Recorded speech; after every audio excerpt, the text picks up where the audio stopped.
শয়তান হয়ে যায়, ইহুদি কাফের সবাই মুসলমান হয়ে যায়।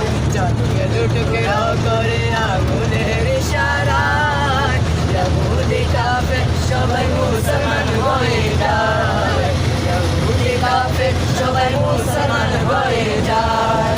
তিনি তো আল্লাহর হাবিব নবী মুস্তাফা, তিনি তো আল্লাহর হাবিব নবী মুস্তাফা।